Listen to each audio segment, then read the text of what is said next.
Cool. They say the quiet ones are the most explosive. And in the case of this past weekend's earth-shaking 7.6 magnitude earthquake that struck Turkey and Syria, that couldn't be more true. One survivor recalled, quote, "I was at home with my family. We were awoken by a loud noise.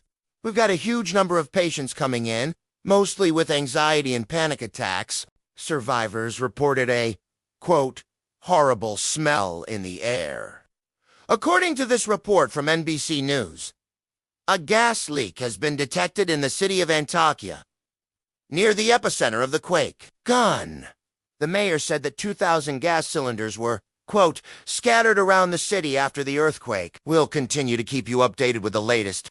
And again, that was the fear.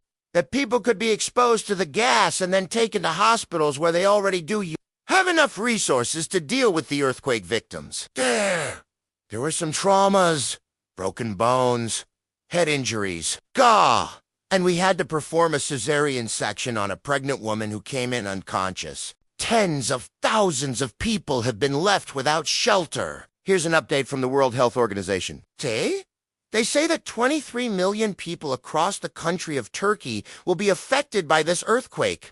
Half of those people, 12 million, will need some form of mental health care. Good WHO Director General said this is, quote, a major earthquake not just in terms of the numbers, but also good because it is happening in a country which is already good, dealing with a large refugee population and a dire economic situation. At first it was very faint, like someone was far away. Then the ground started shaking. Most people were sleeping when the quake hit just after midnight local time. It was the middle of the night, but the shaking woke many people up. Good! Aid groups are racing to get help to the country. But as you can see here, these trucks carrying aid supplies are stuck at the border. There's a huge backlog. God, there are thousands of trucks waiting to get in. Good! And you have to wonder how much of that aid will actually make it to the people who need it. Much as Syria is a war zone. There are still active battle areas. And there are fears that supplies will be stolen or used for things other than helping survivors. Hospitals were quickly over. Here's one doctor who spoke to CNN. As if the earthquake itself wasn't bad enough. There are fears of a chemical attack. Good.